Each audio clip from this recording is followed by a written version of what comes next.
Kumita akong wireless kasi papalitan ko yung bracket nito. Kasi yan mukhang mahulog na siya para mas matibay. Pinadala din sa akin ni Marvin tong foot pegs ng KLX niya. Papaayos niya din sa wireless para hindi na daw siya nangangalay. Si Master Erwin!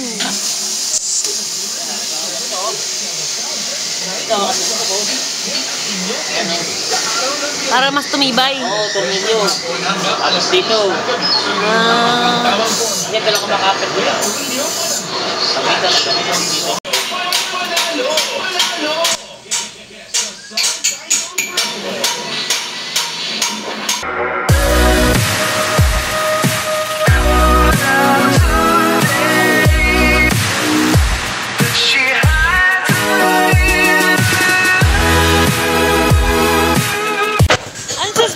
Suspension yan, di.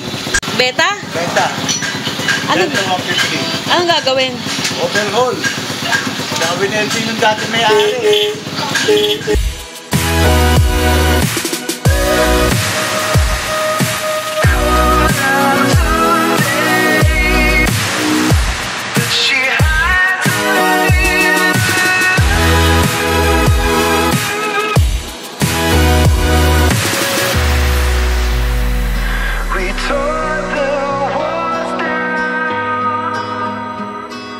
Ayun, so nag-text na nga si Master Erwin. Okay na daw yung bracket ng ilaw ko.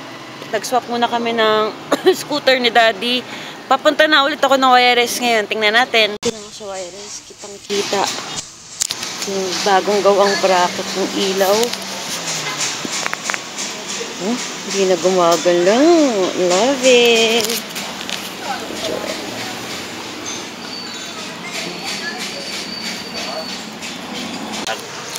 Tinatras mo? Oo, parang may matagtag. Matibay yun. Ang daming sa bracket sa babae. Yung original na bracket wala na? Eh pa rin. Dinagdagan mo lang nito. Ito, kaya ito. Yan, dinagyan ko ng ganito. Dito nilagyan ko sa ito.